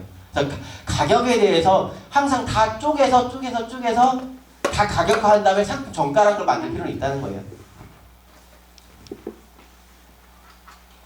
그리고 앞서 아까 말한 것처럼 신중년, 그러니까 시니어 세대에 대한 고민들. 근데 이거를 제가 좀 콕 집어서 얘기해 주는 이유는 뭐냐면 한 5년 전에는 어르신 대상으로 상품 만드는 게 다 실패했었어요. 생각보다 돈을 안 쓰신대요. 다 즐겨보셨나? 또 해보셨나? 했는지는 잘 모르겠는데 실버 산업 쪽이 좀 호황이진 않았어요. 농촌 관광도 마찬가지였고. 근데 지금은 또 시대가 바뀌었다. 뭐냐면 건강한 워킹 시니어. 말 그대로 구부라고 이렇게 하시는 분이 이제 없다는 거예요. 그리고 심지어는 일 때문에 시골을 많이 가는데요. 충남에 송정 그림책 마을이라는 데가 있어요. 거기는 그 마을 자체 모든 주민이 작가이기도 하고 할머니들이 글 쓴 데여서 카페도 운영하셔서 할머니가 카페를 그 주민을 와서 카페 그 매니저를 하시는데 인터뷰를 잠깐 했는데 되게 50대 같으신 거예요. 근데 나중에 뭐 기록하려고 나이랑 이름 물어봤더니 80대라는 거예요. 근데 거기서 자기가 막내라고 하더라고요. 근데 근데 실제로 근데 저희 그렇지 않나요? 지금 50대 누나들 보면은 30대 같아요. 엄청 관리 잘해가지고 점차 증가할 건강한 시니어 또는 뭐 건강한 신중년 이러면서 과거에 노년에 다친 지갑 돈 안 쓰는 세대가 아니라 이제 돈 쓰는 세대로 갈 거라는 겁니다. 나를 위해 쓰실 거라는 거예요. 그러면 그들이 좀 신중년이라든가 좀 건강한 워킹 시니어 대상으로 상품 만들 수 있는 것들 어떤 거 할 건지 충분히 지갑을 열 수 있는 세대라면 그들에게 무엇을 팔 것인지 그리고 그러다 보니까 즐기고 쓸 줄 아는 시니어를 위한 뭐 비즈니스 산업에서 쇼핑, 교육, 여가, 문화, 스포츠 등이 엄청나게 확산되고 있어요. 전북 같은 경우는 뭐 타도도 그럴 거긴 하겠지만 파크골프라고 해가지고 이 게이트볼이랑 좀 다르더라고요. 진짜 골프처럼 홀 구멍 뚫어가지고 하는 형태인데 늘어나고 있더라고요. 그리고 실제로 예약하기도 쉽지 않다고 하더라고요. 그러다 보니까 농촌 이런 마을들에서 막 파크 골프장 만든다고 해가지고 상품 설계해달라고 오라는 데도 있었거든요. 남들 다 하니까 우리 좀 다르게 해야겠다. 그러니까 여기에 뭐 깃발 꽂는 것도 뭐 허수아비 인형 만들어가지고 뭔가 좀 재밌게 만들어 보기도 하고 그 안에 또 게임 골프장처럼 실제 요즘 우리 쪽 세대들이 지금 40, 50대들은 거의 골프를 많이 하시는 어르신 선배님도 많더라고요. 그러다 보니까 그 안에 뭐 써보는 거 골프처럼 운영하는 컨셉도 많고 그러니까 그 안에 다양한 시니어를 위한 상품들이 많이 설계되고 있다. 그리고 MZ세대 제가 아까 그 세대별 맞춤형 공감의 시대라고 했잖아요. 근데 MZ세대도 딱 20년 이 세대를 20년 기간을 MZ라고 하는데 사실은 MZ를 그렇게 통칭할 수는 없어요. 정확히 따져보면 88 올림픽을 본 사람이랑 저도 88 올림픽 봤거든요. 근데 2002년 월드컵 때 태어난 애가 같은 세대라는 거예요. 전혀 다르잖아요. 완전히 세대가 다른데 우리는 그걸 같이 보고 있어서 MZ라고 통칭하지만 실제 우리가 상품 나중에 설계할 때는 MZ라고 하더라도 애들을 구분할 필요가 있겠다. 전 여기 교재 한번 보시면 뭐 IF 전후 세대에 태어났냐 끝으로는 코로나 전후 세대냐 이 자체가 다 달라요. 코로나를 겪은 세대들은 그들이 공감하는 게 다를 거고 그럼 그들과 공감할 수 있는 포인트가 셀링 포인트가 마켓 포인트가 되겠죠. 또는 IF 전후 세대 또는 뭐 휴대폰 보급 전후 세대 다 다르다. 근데 뭐 이렇게까지 알아야 합니까? 했을 때 물론 통칭해서는 되긴 해요. 근데 적어도 세대별로 딱 구분해서 한다 치면 특정 세대 한 4, 5년 이 주기를 살았던 세대들한테는 딱 정확한 셀링 포인트가 될 수 있다는 거겠죠. 근데 상품별로 똑같은 걸 하더라도 나중에는 포장재라든가 디자인 자체가 특정 포인트 대상으로 하는 경우도 다를 수 있는 거고. 근데 이게 어떤 의미냐 잘 공감되지 않잖아요. 배달의 민족 그 어플 있잖아요. 근데 배달의 민족인데 분명히 똑같은 식당이거든요. 근데 하나는 그냥 무슨 밥집이야. 그래서 이것저것 다 팔아. 근데 난 육개장을 먹고 싶어요. 근데 육개장을 검색했는데 육개장을 정말 잘하는 집 하고 하나 뜨는 거예요. 근데 봤더니 같아.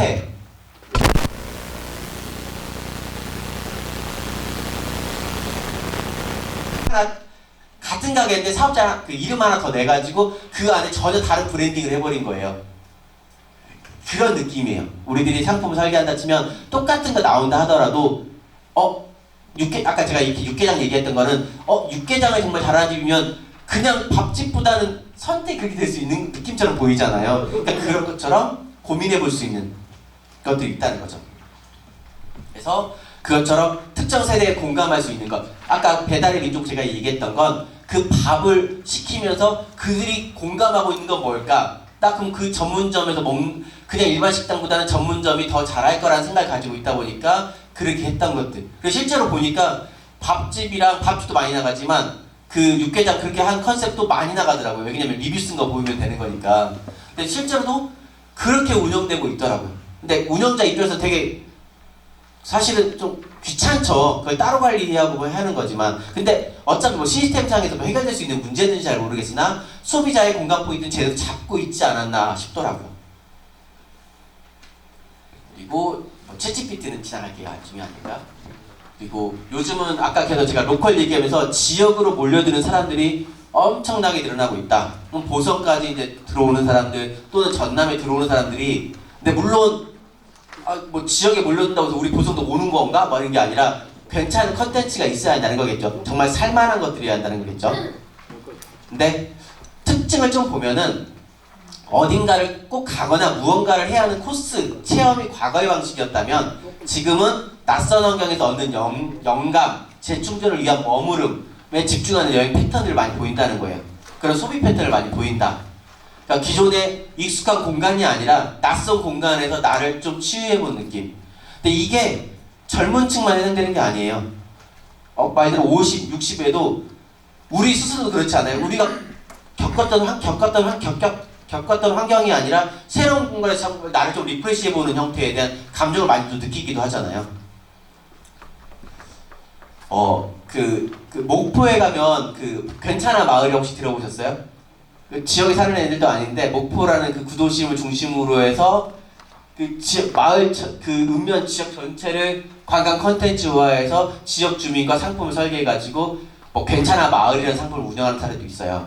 여기 같은 경우는 뭐 5박 6일 살아보기 코스도 운영하면서 지역의 다양한 그 상가들 또 컨텐츠들을 이용해보는 형태들. 근데 기존의 상가에서 내가 기획 상품으로 설계해보는 형태들, 그런 인사이트 투어들이 많이 증가하고 있다는 겁니다. 그리고 뭐 이런 보면은 뭐 구도심 여행, 뭐 영화 자기네가 만든 괜찮아 마을에서 만든 다큐멘터리 영화 감상, 집단 상담, 또 그 공유 주방에서 같이 건강한 식재로 만들어보는 컨텐츠들, 그 다음에 뭐 또 자기네가 뭐 월간지 같은 거 만들면 월간 무슨 괜찮아 마을 구독권 뭐 이런 형태로 해서 다양한 아이디어를 결합해서 통합으로 제공해주는 형태들. 사실 이거 같은 경우는 결국 우리 주민사업체들이 좀 더 어떻게 보면 지역사업체나 마찬가지라고 생각을 하거든요. 근데 저는 결국은 주민사업체도 개별적으로 한계가 많아요. 그래서 지역 사업체로 확장하는 데 있어서 연대들을 어떻게 할 것인지, 아니면 우리가 또 가진 한계를 또 어떻게 극복할 것인지, 전 괜찮은 마을이 그런 사례에서 보면 좀 접점들이 있지 않을까. 그리고 인사이트 투어라는 것도 있어요. 견학을 통해서 대상 공간을 이해하고 통찰해서 그거에 대한 식견을 높이는 컨텐츠들이에요. 그러니까 낯선 곳을 경험하면 그 자체로 리프레시되고 힐링, 휴식이 되는데, 그런 낯선 하지만 고유의 색을 가진 공간이 곧 농촌, 로컬이라는 표현을 많이 하는 거죠.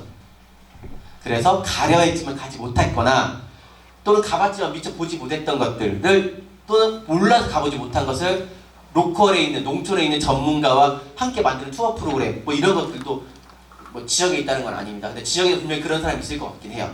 근데 제가 예로 든 건 성수동이라든가 연희로 이런 컨텐츠들도 인사이트 투어라는 상품들이 실제로 만들어지고 서울에 있는 직장인들 대상으로 상품을 또 운영하더라고요. 그리고 그들이 요즘 그 월차 쓴다고 하잖아요. 근데 그보다 좀 낮은 단계가 반차 쓰잖아요. 회사 다니면. 근데 반의 반차도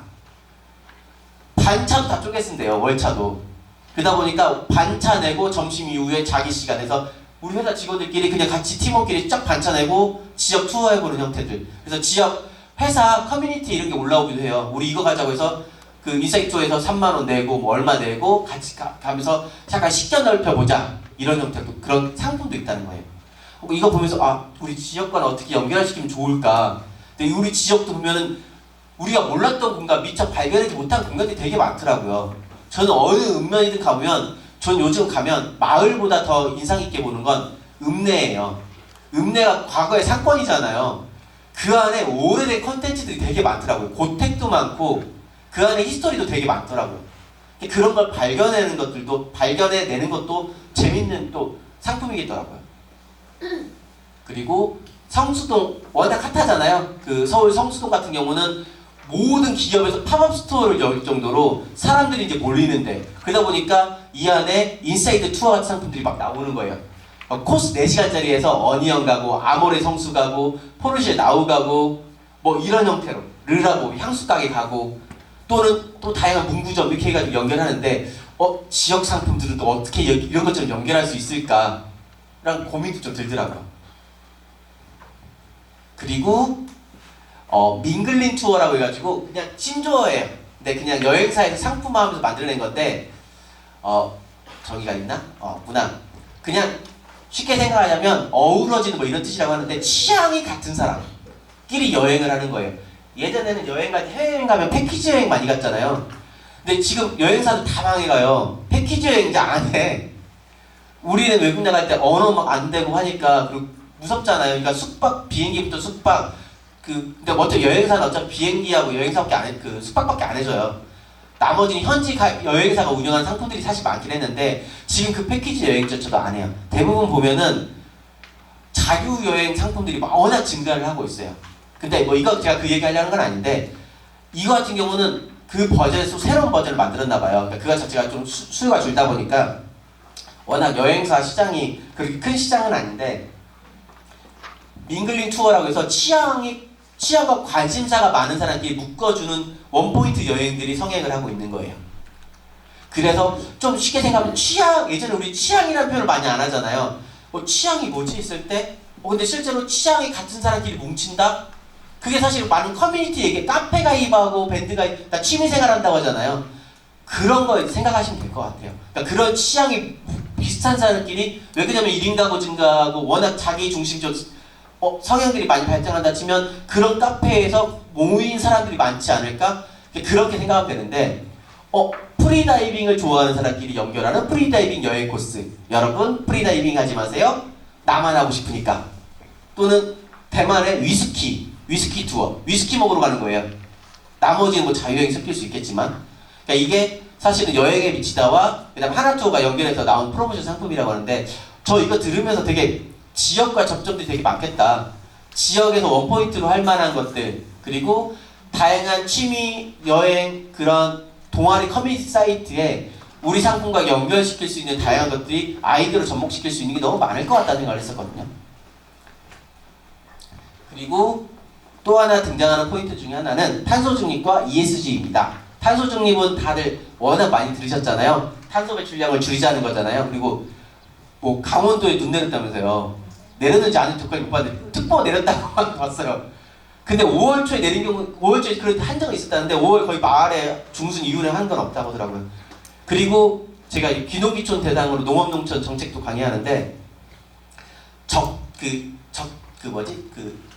적재산지라고 하나 농작물을 키우기 위한 적정한 산지가 있잖아요. 근데 적정 산지가 다 바뀌고 있잖아요. 사과 지금 제일 키우기 좋은데 강원도래요. 밑에 지방 이제 거의 전멸. 그리고 전남 이런 쪽은 지금 아열대인가? 그래서 바나나 근데 뭐 난방으로 하긴 하는데 제주도 한라봉 키우시더라고요. 천혜향이랑 레드향 키우시더라고요. 이거 근데 진짜 저도 앞으로 이것 때문에 어떻게 바뀌어갈지 잘 모르겠긴 한데 어쨌든 이것 때문에 탄소 중립 관련된 것들이 모든 키워드들이 탄소 중립에 많이 가 있더라고요. 기업도 환경 관련된 컨텐츠들이 많아요. 그러니까 일반적으로 우리가 아는 소비자 생활 습관이 탄소 중립이라면 ESG는 기업의 경영 이념을 얘기해요. 예전에는 기업이 원래 돈 버는 게 목표잖아요. 근데 그렇게 하지 말고 ESG 경영 가치를 도입해라. 그게 뭐냐? 환경, 그 다음에 사회, 윤리 그런 걸 잘해야 기업이 오래 간다. 뭐 이런 마인드로 만들어진 건데 점차 우리나라에 연착륙하면서 ESG 경영을 도입해라 하면서 공기업, 대기업들이 진출을 많이 하고 있죠. 그래서 뭐 굳이 ESG 구분할 건 아니지만 환경을 원래 종합적으로 해야 돼요. ESG 지표라고 해가지고 기업을 평가하는 지표가 나왔어요. 원래도 있었긴 했지만 뭐 환경을 얼마나 적정수를 챙기고 있는지 그 다음에 사회공헌을 어느 정도 하고 있는지 윤리경을 얼마나 하고 있는지 지표라는 게 있는데 뭐 굳이 또 구분하자면 환경을 좀 챙겨도 ESG 기업이라고 얘기는 하긴 해요. 근데 이런 ESG 기업이 증가를 하면서 아까 말한 오케이전도 증가할 수밖에 없다는 이유가 그거예요. 왜 근로자들 회사 출근 안 하잖아요. 서울에 지하철 안 타잖아요. 워케이션 보내버려. 그럼 지역에서 농산물 구매하고 지역을 살리는 거잖아요. 이것도 ESG 활동을 보는 거예요. 근데 그것처럼 기업이 또 하나 많이 하는 게 사회공헌. 예전에는 그렇게 사회공헌 활동들이 그렇게 키워드가 많이 언급 안 됐는데 지금은 뭐 어떤 뉴스를 보더라도 사회공헌 팀들이 항상 등장을 해요. 회사 부서에 사회공헌팀이 따로 있어요. 그리고 그들이 뭐 그냥 대표적인 게 사실은 환경과 관련돼 가지고 지역에 가서 봉사활동하고 농산물 사주는 프로젝트를 사실 많이 하긴 해요. 어차피 자기네 생산하는 거 지역에 기부하기도 하고. 근데 ESG 이런 형태의 키워드가 등장하면서 자연스럽게 농업 쪽으로 따지면 농업도 ESG 경영 얘기 많이 해야 돼요. 근데 이 얘기는 뭐냐면 ESG라는 건 뭐냐면 탄소 중립과 좀 결합되면 탄소 사용량을 안 쓰는 거잖아요. 그러다 보면은 그 기업에서 친환경 활동들을 많이 하다 보니까 단가들이 많이 올라갈 수 있어요. 사실 농업 환경에서는 그렇게 좋지 않은 환경이라고 하더라고요. ESG가 많이 활성화된다는 건 일회용품 줄여야 하고 뭐 줄여야 하고 화학 이런 것도 생산량 줄이면 사용량을 줄이면 난방비 올라갈 수밖에 없는 거고 어떻게 바뀔지 모르겠지만 또 반면에 농업농촌 자체가 워낙 ESG와 밀접하잖아요. 농촌의 다원적 기능 때문에 농업의 다원적 기능 때문에 그래서 이 ESG라는 건 우리가 앞으로 상품을 설계할 때 기본 베이스로 깔고 가야 하는 것 중에 하나예요. 그러니까 포장재를 만들더라도 좀 이따 잠깐 여기는 없겠구나. 그 사과 포장재를 하더라도 예전에 플라스틱 포장재 그걸 많이 했잖아요. 근데 지금은 종이로 막 해가지고 막 하잖아요. 그리고 아예 프리미엄 버전을 만들어버리는 거예요. 우리 환경을 생각하는 기업입니다 하면서 어차피 가격 안에 다 포함되어 있어요. 그러면서 좀 더 좋은 농산물 해가지고 양극화를 명확히 공략하는 거겠죠. 그러니까 그것처럼 근데 가격을 좀 떠나서 지금은 이런 기업일수록 살아남을 수밖에 없는 형태. 근데 농가도 마찬가지일 거예요. 우리가 상품을 포장재를 만들더라도 가공상품을 만들더라도 이걸 어떻게 접목시킬 것인지 이게 근데 지금 세대를 지금 관통하고 있는 정책 이슈예요. 그리고 국가 정책으로도 ESG는 확장시킬 수밖에 없습니다. 강원도 눈 내린 거 보니까 확장시켜야겠더라고요. 그리고 우리도 법 규정으로는 뭐 원래는 플라스틱 빨대 뭐 하면 안 된다고 했지만 현 정부에서 갑자기 또 그걸 틀어버렸잖아요. 근데 어쨌든 뭐 또 다음 정부는 어떻게 될지 모르겠으나 결국은 환경이나 이런 부분은 친환경 재료들이라든가 이런 것들이 농촌과 또 어떻게 연결될 것인지 그게 우리가 막상 손해일 수 있지만 당장 보면 손해일 수 있지만 길게 보면 분명히 농촌이 가진 강점으로 연결될 수 있는 포인트들이 있을 것이다. 그리고 뭐 아까 생활인구 잠깐 얘기했지만 관계인구도 마찬가지예요. 근데 관계인구라는 건 사실 지역과 교류하는 관계를 맺고 있는 인구라고 얘기하는데 사실 저도 관광상품 얘기도 많이 하지만 직거래도 마찬가지예요. 직거래하거나 관광을 자주 오는 사람들이 다 관계인구이긴 해요. 근데 관계인구라는 표현을 하면서 펜슈머라는 얘기를 많이 하거든요. 펜슈머라는 건 뭐냐면 펜과 소비자, 컨슈머 소비자의 컨슈머를 합친 거라서 그래서 펜과 슈머 합쳐서 펜슈머라고 하는데 제품의 기획, 유통 등 과정에 관여하는 소비자 적극적인 소비자들 얘기하는 거예요. 그러니까 이 제품 이렇게 만들어주세요라고 할 수도 있는 거고 그러니까 그 제품의 생산에 좀 기여하는 소비자들이 많이 증가하고 있다는 거예요. 근데 그 얘기는 뭐냐면 단순히 생산에 뭐 예를 들어서 키위를 이렇게 포장해주세요로 끝나는 게 아니라 키위를 이렇게 가공해주세요가 아니라 팔로까지도 같이 고민하는 형태들의 펜슈머들이 증가하고 있다는 거예요. 그러니까 소비자잖아요. 내가 이거 살 사람들인 거잖아요. 이렇게 살 거니까 이렇게 만들어주세요라는 그런 연계성들이 많이 등장하고 있다는 거예요. 근데 그런 사람들일수록 지역의 관계인구로 접근들이 많이 이루어지고 있다는 거예요. 근데 제가 관계인구 맨날 얘기하면서 하는 것 중에 하나는 지역 소멸기금이라는 게 또 있어가지고 지역이 소멸되는 걸 좀 뭐 방지하고 뭐 활성화 정책 얘기하면서 많은 예산을 써가지고 그 지자체에서 예산을 쓰는데 사실은 관계인구 활성화 자체가 농촌에서 농가에서 직거래하고 관광상품에서 소비자를 유치하고 하는 것 자체가 관계인구 활성화하는 건데 이거 자체가 지역 소멸 방지하는 역할이잖아요. 그럼 적어도 그런 예산이 우리 농촌 관광 또 주민사업체에게 어떻게 접점 만들어서 활용할 것인지 근데 지자체에 정당하게 그런 것 좀 얘기하고 정치적으로 연결하시려면 우리가 이런 관계인구와 연결되는 접점들을 찾아야 하는 거죠. 그러니까 이 얘기는 뭐냐면 그냥 단순하게 접근하면 예전에는 우리가 관광을 오거나 직거래 온 소비자 관리 잘 안 하시더라고요.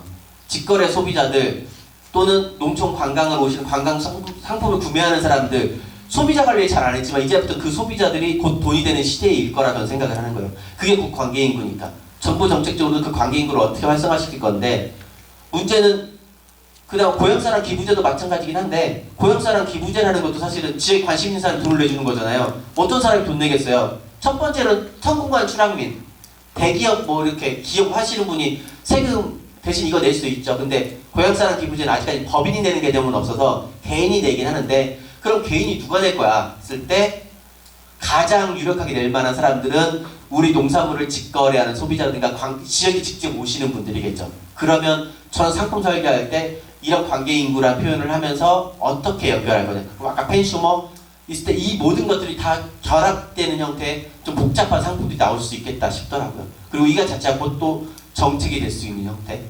뭐 다른 데였는데 어디였지? 그 전남 강진에 갔을 때 그 군수님 새로운 군수님이 그랬다고 하더라고요. 그 포장 그 택배 보낼 때 택배 그 지원을 해줄 테니까 고객 정보 넘기라고. 그러니까 완전 마케팅을 하시겠다는 거였지만 사실 개인정보는 그게 안 되긴 하잖아요. 근데 전 전략적으로 잘 선택했다고 생각을 합니다. 개인적으로는. 왜 그러냐면 사장되긴 하거든요. 택배 보내고 그냥 끝나기도 하지만 사실은 그 물건을 구매했던 사람들이 대부분 긍정적인 생각을 하고 구매를 직거래를 하시는 분들이니까 그럼 그 고객들한테 더 좋은 상품 정보를 제공하고 연결할 수 있는 구조도 필요하다는 거죠. 그래서 그 생각을 하면 저 농가에서 뭐 키 농가든 해서 다양한 농가들의 고객 데이터들이 있을 거예요.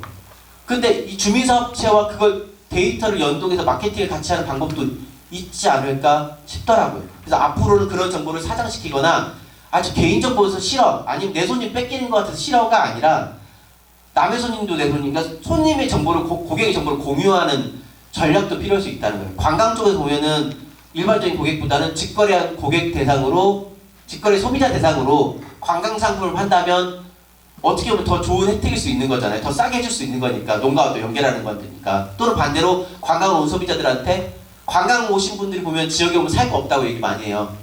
근데 살 거를 연결해주는 구조도 있을 수 있는 거니까. 그래서 이렇게 지역을 찾는 소비자에 대해서 버리지 마라. 근데 워낙 많이 버리신다. 버리기보다는 잘 쓰질 못한다.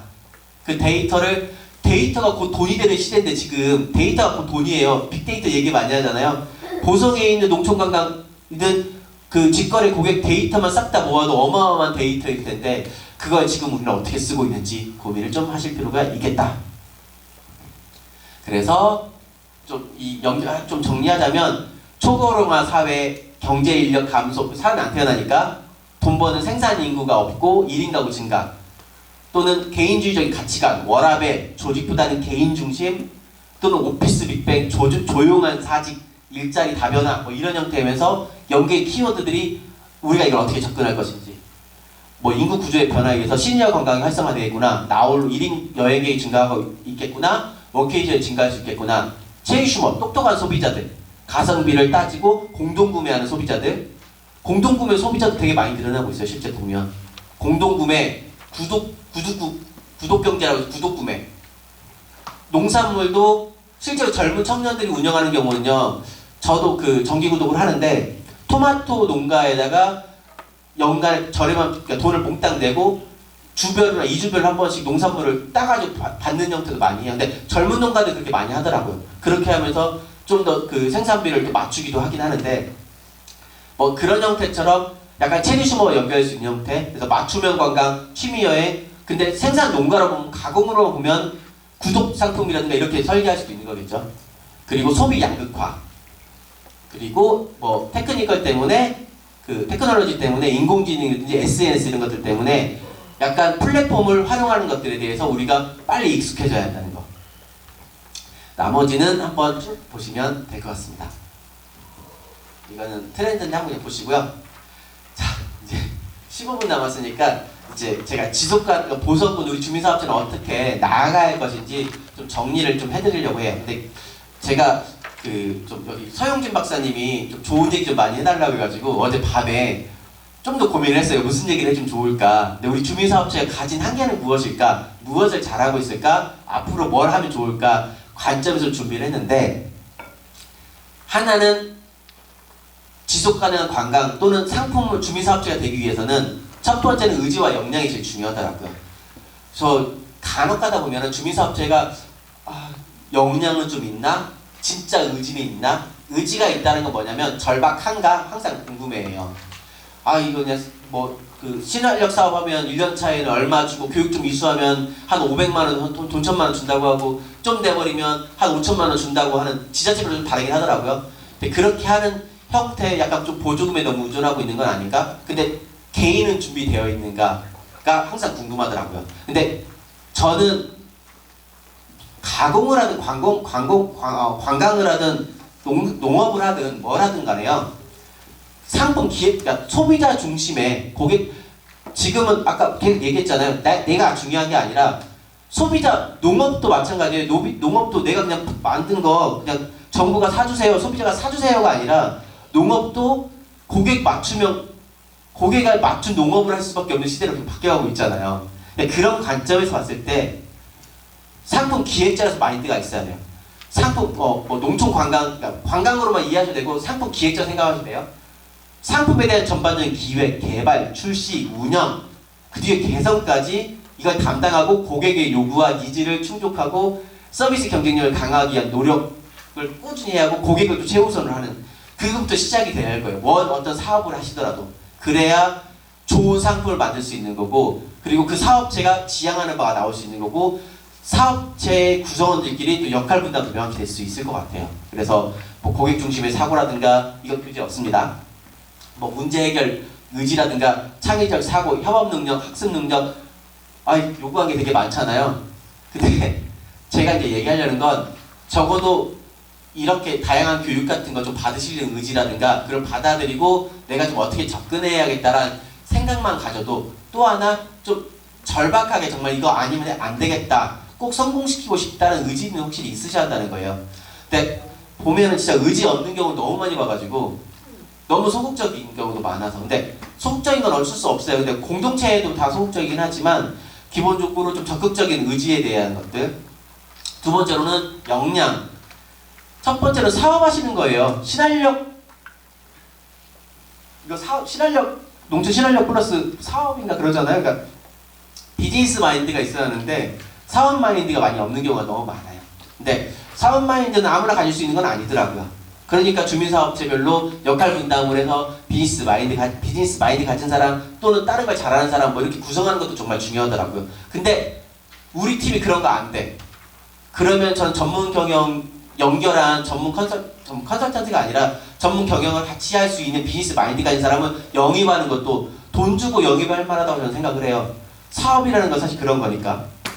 그리고 소비자를 이해할 수 있는 것, 소비자한테 공감해 줄 수 있는 역량, 그리고 새로운 아이디어를 도출하고 이걸 또 찾을 수 있는 어떤 문제 해결 역량, 또 하나는 커뮤니케이션. 요즘은 주민사업자 얘기하면서 사람들이랑 소통해야 하니까 커뮤니케이션 얘기 많이 해요. 그러니까 의사소통 좀 가능한가? 그러니까 독단적이진 않은가? 열린 마음인가? 이런 걸 다 따지긴 하더라고요. 그래서 여러분들이 이제 꾸준한 노력이 좀 필요하다. 그리고 데이터 분석 역량. 아까 제가 얘기했잖아요. 적어도 지금까지 우리 보성에 찾았던 소비자들 이런 데이터를 잘 취하고 공유하고 분석하고 이거를 소비자를 앞으로 어떻게 좀 관리할 것인지 이것만 해도 충분하게 여러분들이 좀 성공적으로 내가 준비되어 있는 역량을 갖출 수 있겠다 생각이 들더라고요. 그래서 이 정도는 좀 가지고 있으면 좋겠다 생각이 들어서 얘기를 했고 두 번째라고 하고 싶은 건 우리의 조직은 좀 나는 준비됐는데 조직은 준비되어 있는지. 근데 이 주민사업체들 조직이 잘하는 데도 있지만 문제 있는 조직도 많아서 이게 메인이 있고 나머지 들러리 하는 경우도 많아요. 그러니까 약간 방관자 얘기 안 하잖아요. 제가 그린 건 뭐냐면 우리 협의체가 있어. 실무자 다 잡아놨는데 실무자가 있고 우리 사업체 회원이 있는데 그 외에 무임 승차하시는 분은 또 없는지. 그러니까 여러 가지 다 종합적으로 고려해야 돼요. 근데 항상 저 설계를 할 때 협의체 사업을 하신다면 협의체끼리 연결한다면 실제로는 운영 실무자가 거의 모든 비용을 가져가게끔 설계를 하셔야 돼요. 그리고 협의체 일반적인 회원들 일자리 창출이라든가 수익 배당 이런 형태로 한 20% 비율인 거고 나머지는 운영기금 40%의 비율이에요. 근데 이 얘기를 제가 자꾸 왜 하냐면 그냥 운영 실무자 얘기하면 운영 실무자 여러분들이 그렇게 큰 사업을 아직 하고 뭐 자본금도 출자했는지 아닌지 모르겠으나 나중에 되면 그냥 근로자 하나 딱 채용하고 그 사람 그냥 시키는 일만 하게끔 만드는 경우도 많아서 근데 우린 진짜 비즈니스 사업을 해야 하는 사람들 입장에서는 지속 가능한 사업을 하려면 우리 자체가 모두의 것이라는 인식이 있어야 하는데 아쉽게도 제가 가장 유명한 말을 들었었는데 모두의 것은 그 누구의 것도 아니라고 하더라고요. 그러니까 주민사업자가 내 건 아니라는 인식 때문에 그러다 보니까 내가 한 발 뒤로 빼거나 절박함이 없는 경우가 너무 많아요. 저는 공동체 사업, 우리나라 말로 따지면 동업이잖아요. 동업은 우리나라에서 절대 하면 안 되는 사업 중에 하나잖아요. 근데 그 어려운 걸 여러분들이 한다면 적어도 내가 주인의식을 가질 수 있는 구조가 필요한데, 확실한 것 중에 하나는 확실히 이 수익, 배당, 수익금 지급에 대해서 명확히 하시면 돼요. 근데 처음에 좋은 게 좋은 거라고 대충 하세요. 그리고 뭔가, 돈도 안 벌었는데, 안 하시는 경우도 많지만, 돈 벌면 다 태세 전환하게 됩니다. 그때 그 전에 고생했던 거 아무도 보상 안 해줘요. 여러분들이 지금 그런 구조인지 아닌지 모르겠으나, 이 주민사업체하고 앞으로 사업비 받는다 치면, 앞으로 출자할 일도 많고요. 내 돈 투자하는 거. 근데 보조금 사업 받으면 자부담도 있을 수도 있고 없을 수도 있어요. 근데 중요한 건 뭐냐면, 보조금은 아무 의미 없어요. 보조금 내 사업을 내가 돈 들여서 하는 거를 국가에서도 보조해 주는 거예요. 근데 그게 중요한 게 아니라, 실제로 앞으로 운영하기 위해서 운영비들이 적어도 2, 3년 정도는 손 빨고 있을 수 있잖아요. 손님이 안 오는데, 못 파는데, 그러면 2, 3년 정도 운영비를 감당할 수 있는 자부담 능력이 돼야 하는데, 이거 자체가 보조금 받을 때는 다 괜찮다 했지만, 이거 될지 안 될지 확신이 안 서는 거야. 그럼 여기 돈 못 내죠. 이러면서부터 좀 흐트러지기도 하는데, 그래서 이것들을 우리가 어떻게 준비할 건지, 그래서 명확하게 소득 배분 기준부터 해서 나중에 정부 지원 사업 들어와도 그것 보조금도 곧 자산이에요. 그러면 그 자산을 어떻게 운영할 것인지, 그리고 그 안에서 또 어떻게 비율을 나눌 것인지, 이건 실무자든 운영자든 다 마찬가지일 거예요. 근데 간혹 가다 보면은 그냥 실무자만 죽어라, 거의 그 정도고 나머지는 그 외적으로는 사실은 좀 쉽지 않은 경우도 많아서, 그런 것들이 좀 실수 있지 않게끔, 실수가 없도록 조심하는 것도 좋을 것 같고요.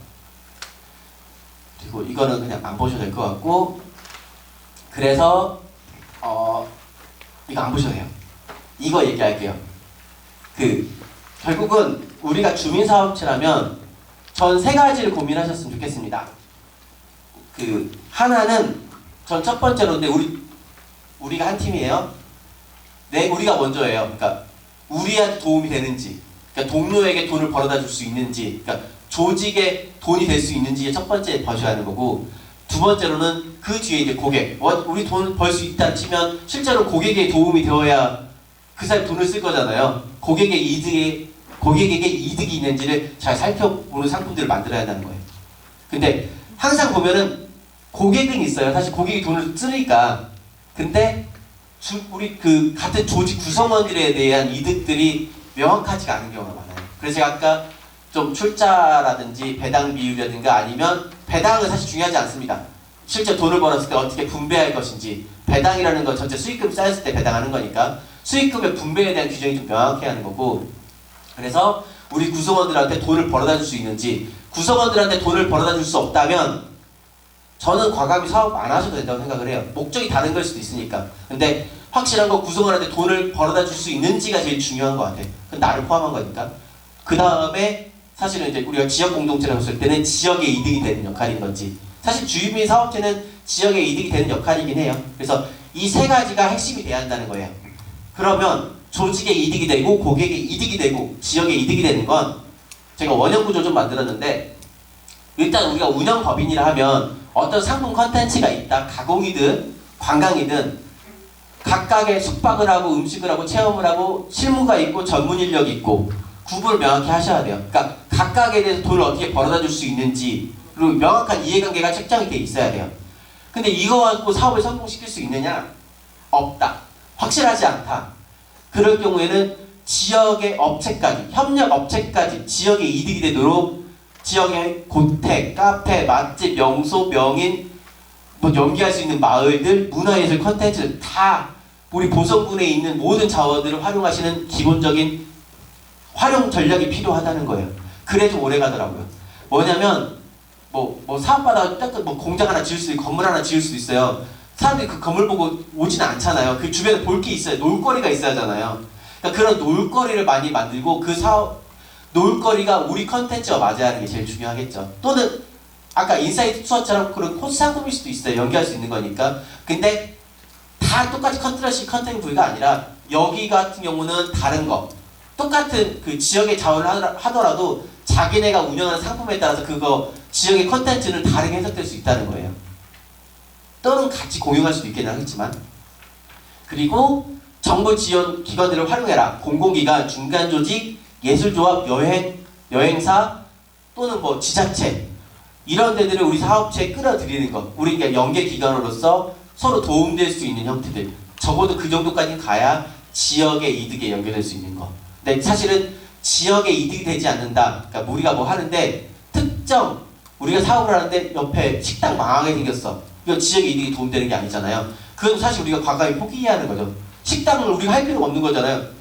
지역이 같이 사는 우리 혼자 다 잘하는 건 아니어서 그래서 협업할 수 있는 구조에 대한 고민들 그리고 소비자의 이득 그러니까 수요자도 명확히 하시면 다 파는 게 아니라 어떤 소비자한테 팔 것인지 그 소비자를 명확히 하고 그 소비자들 대상으로 지금 여러분들은 사업을 준비하고 있는 과정으로 알고 있어요. 그러면 적어도 그 소비자 그룹도 미리 컨택하는 것도 있어요. 아까 커뮤니티라든가 다양한 카페나 밴드 가입하거나 또는 요즘 뭐 SNS 소통 많이 하잖아요. 뭐 쇼폼이든지 유튜브든지 뭐 다양한 형태로 해서 우리가 기획하고 활동하는 것들은 꾸준히 인스타에 올리고 요즘 또 그 젊은 층으로 블로그들이 많이 활성화되고 있더라고요.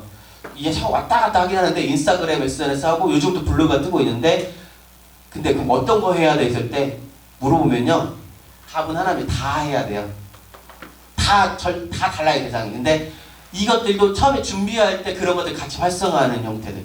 그럼 이거 누가 맡을 건지. 근데 우리 사업체가 못할 수도 있어요. 그러면 지역에 있는 누군가는 그럼 그 친구도 그걸로 돈을 벌 수 있는 거잖아요. 우리만 돈 주면 얼마 안 되지만 다른 사업체들이 연결해서 주민사업적으로 한 10개 다 보니까 되게 많더라고요. 그럼 SNS 전문으로 하는 누군가를 키워줄 수 있잖아요.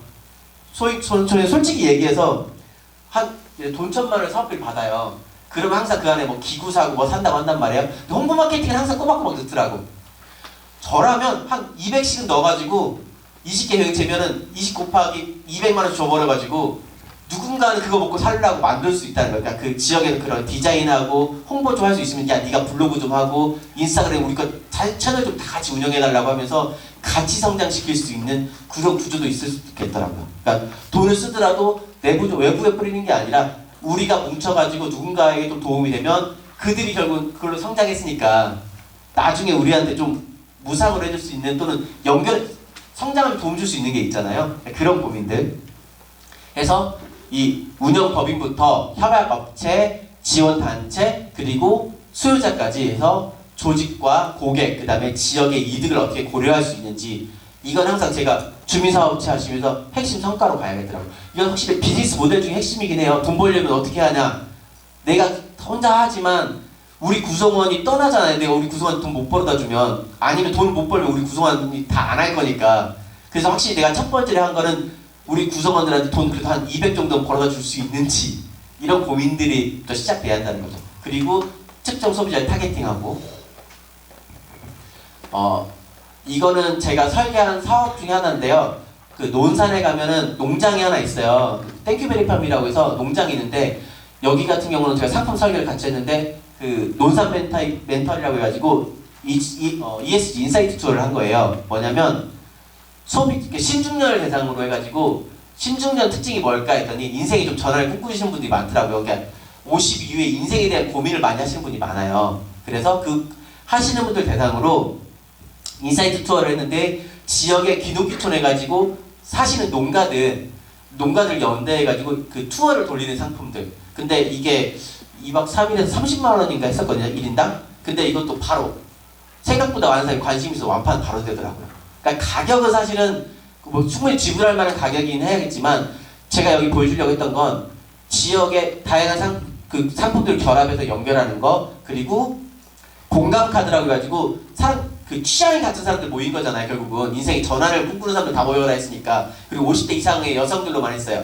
그러니까 그들과 공감할 수 있는 형태에서 대화 카드 만들어가지고 같이 얘기해보는 자리. 그리고 뭐 세 번째 이름을 자연식탁 다이닝이라고 지었거든요. 그냥 농장에서 뭐 없어요. 그냥 테이블 깔아놓고 풀도 직접 뜯어오세요. 음식도 같이 하는 형태. 그러니까 식당을 음식을 만들어준 게 아니라 재료 싹 다 준비해준 다음에 음식을 같이 만들어보는 형태로 상품을 운영했던 케이스도 있습니다. 그리고 요즘 뭐 팜투 테이블이라고 해가지고 농장에서 흙을 만져보고 채소 수확하고 그걸 가지고 뭐 그 허브로 만든 스머지 스틱이라든지 아니면 뭐 그 치즈를 활용한 뭐 채소 이런 것들 해가지고 에피타이저 음식 나오기도 하고. 그래서 농장에서 뭔가 그 농장에서 뭐 팜투 테이블 해가지고 이렇게 연결하는 컨텐츠들도 좀 심심치 않게 요즘 등장하고 있더라고요. 그래서 지역에서 하시는 게 사실은 뭐 그 생산을 하시든지 가공을 하시든지 이런 것들이 다 각각 상황에 맞춰가지고 관광으로 엮일 수 있는 상품들이 많더라고요. 근데 뭐 관광이야 사실은 직접 준 소비자 돈을 내는 거겠지만 그 농가라든가 가공하실 때들은 결국 직거래하기 위한 전략 중에 하나로 팜파티라든가 팜투 테이블 상품 운영하는 경우가 많아요. 그래서 그것들을 서비스 상품으로 해가지고 실제로 유인하지만 저렴하게 해주는 대신에 농장에서 사실 관계 맺게 한 다음에 그럼 그 고객은 지속적으로 우리 상품들을 구매하는 거잖아요. 그런 형태로 관광 상품을 설계하는 것도 고민해야 하는 것 중에 하나라는 거예요. 근데 혼자 하자니 너무 컨텐츠가 부족하지. 가공 공장만 있는데 뭘 어떻게 하겠어요. 그러니까 지역에 있는 다양한 농장, 주민사업체를 연결해서 투어 상품을 설계하는 것도 좋은 방법이라는 거예요. 왜냐면 모두에 도움되는 거잖아요. 그래서 농가는 직접적으로 직거래하는 거, 가공상품 파는 거, 근데 또 주민사업체 여행의 상품, 관광상품 설계하는 데도 있잖아요. 그런 데는 이 상품을 직접 돌려가지고 돈을 버는 뭐 여행상품 소비자일 수도 있는 거고. 네, 제가 뭐 급하게 엄청 준비를 해서 농장 관광의 이해와 트렌드 및 지속가능 관광 전략에 대해서 교육을 해드렸는데 질문 있으실까요?